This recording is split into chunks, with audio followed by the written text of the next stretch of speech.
Hello everybody, welcome to Little Rusty Bucket. Subscribe to the channel and drop a like on this video. Trying to hit 50k subs, so that subscription would be much appreciated. Also, if you're over on mobile, go ahead and hype the videos as the best way to make it do better in the YouTube algorithm. It is much appreciated. I wanted to talk further, believe it or not, about some Giannis stuff because that trade does seem imminent, more likely than not. Maybe it ends up being pushed into next year, but regardless, I do think the discussion for this video makes sense to have because I've seen a lot of people having this discussion. I desperately need a haircut, so if you see this tuft of hair sticking out from the back of my head, no, you don't. So the conversation is around De'Aaron Fox and Dylan Harper. Who should the San Antonio Spurs hypothetically trade if they were going to go for Giannis? Stefan Castle is also in this conversation, to be fair, but me personally, I think it really will come down to Fox or Harper, dependent on what the Milwaukee Bucks are looking for. Because the Bucks are in a unique position with trading Giannis because they gave away much of their draft capital for this team to be around Giannis. So when they trade him, unless they end up getting back some of their own pick swaps, they don't have a lot of incentive to be bad for the next couple of years. It's very likely plausible that they will be bad regardless of what incentives they have, because even after trading for Giannis, they're still not going to be crazy high in assets in order to bolster a competitive team immediately. You could end up flipping some draft picks for more established players that you get back in a Giannis trade, but like at that point, if you're going to get picks back for Giannis, use the picks on Giannis. However, because it does make some sense for them to try and remain competitive, I do think it is plausible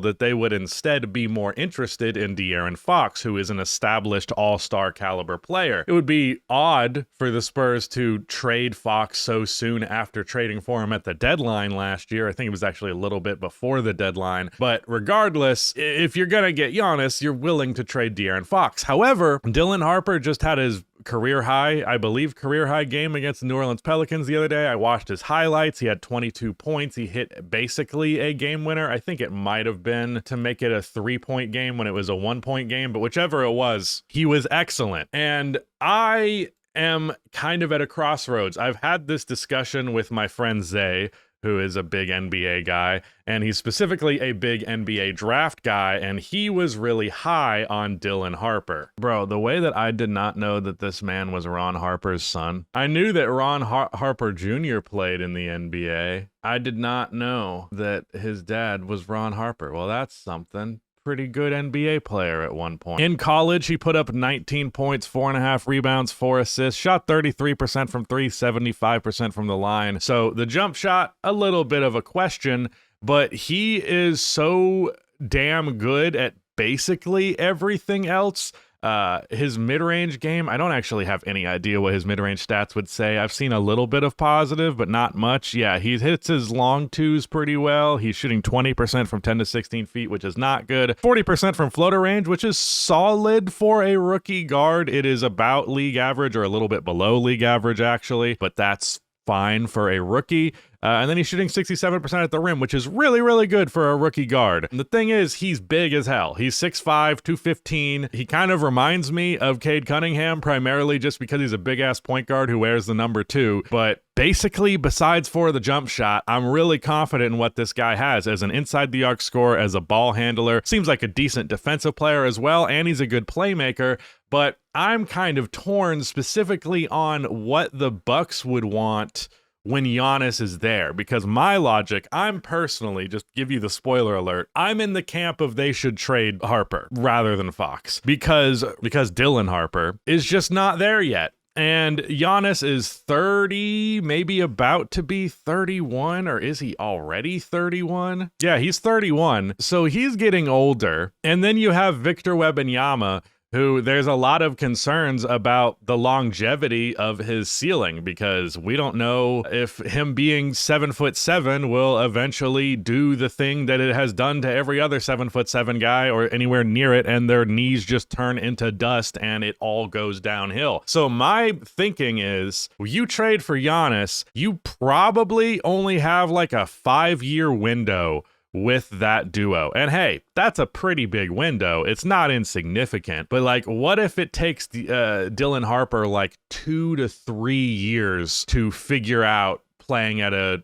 star level at the guard position? Obviously, I think regardless, you can still potentially be a championship level team, but when we're considering that they would have to get through the OKC Thunder in order to do that, having as many weapons at your disposal immediately is your best case scenario. You don't want to be like, oh, we can take the risk because if it takes Harper 2 years, we'll still be good enough in those 2 years, and then it could be even better once he finally gets there. But my thing is, De'Aaron Fox is already there.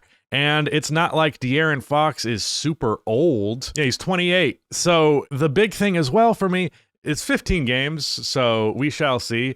He's hitting his threes. He had that season, 2024, where he shot 37% from three on nearly 8 attempts per game. Next year after that, he was apparently playing with some sort of hand injury, which affected his shot. Although, what's odd about that is he did shoot nearly 10% better from the free throw line that year. So that seems semi-contradictory. Maybe he hurt his hand into being a good free throw shooter. He's at almost 85% this year. But as long as the three ball is real with De'Aaron Fox, I think he's a perfect third guy for that team. I have said before that I would have rather the Spurs gone for Trae Young. I don't know if I feel that way as much now with Trae Young's stock being as low as it is, but I kind of wanted a guy who was more pass first. I think if there was ever a scenario that would turn De'Aaron Fox more into a pass first guy, it would be having Giannis and Wemby on his team. So from that end, like, I just think they'll be way better immediately if they hold on to De'Aaron Fox. But Dylan Harper is also a guy who I believe has star level potential. So my ultimate take is go with the guy that you know is like pretty much guaranteed to give you star level production. But I understand the counter argument. I've seen some Spurs fans saying that Dylan Harper is like untouchable in a trade for Giannis. I think that's ridiculous. And like, sometimes the fan perspective is wrong. Sometimes fans are way too attached to their guy, or they believe way too highly in their guy. And like, I'm telling you, in a position where you already have Wemby and you're getting Giannis, at that point, I'm not making gambles. I'm making decisions that I'm like very confident are going to work out in the pretty immediate term. So even if Dylan Harper has all-star, and even if you want to project superstar level potential, the odds that he is better than De'Aaron Fox over the next 3 seasons